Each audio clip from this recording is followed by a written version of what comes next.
Welcome back. COVID-19 has put a lot of stress on all of us at home and at work. So what can be done about it? Well, Fox 44's Brian Glenn, he contacted a business strategy expert for answers. Joining us now is Trisha Ben. She's a business strategist to talk about how we can perhaps save the amount of women dropping out of the workforce due to the fact that they're working far more at work and they're working far more at home. What can we do? It's so great to be here with you. We're really in a challenging time now where we do have compounding factors, where women still do have the larger portion of the responsibilities in the household, despite the composition of that household.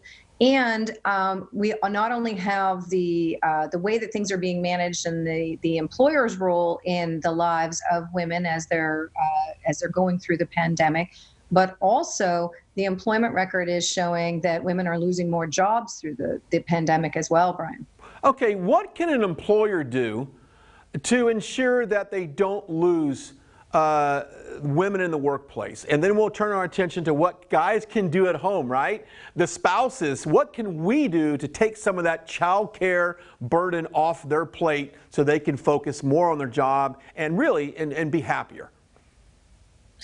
At C-Suite Network, we're really focused on the executive. So this is a question that we have been working through over and over again. How do we provide great leadership through the challenges that we're all facing in the market? And obviously the pandemic is extraordinary, but there are leadership qualities and values that we can have in play no matter what we're addressing. So things like, how do we build a culture of trust? How do we ensure that we are really opening up those lines of communication, creating that connection? What are the flexibility points that we can be addressing for all of our workers? And I think a lot of times we get stuck in the sort of traditional roles of men and women, but there's a lot of different things that people are engaged in, interested in, and looking for in terms of the flexibility and consideration of who they are, how they work best, and where they work best. And there's some interesting insights in terms of what we've learned about remote working, dispersed workforces, and so on over the past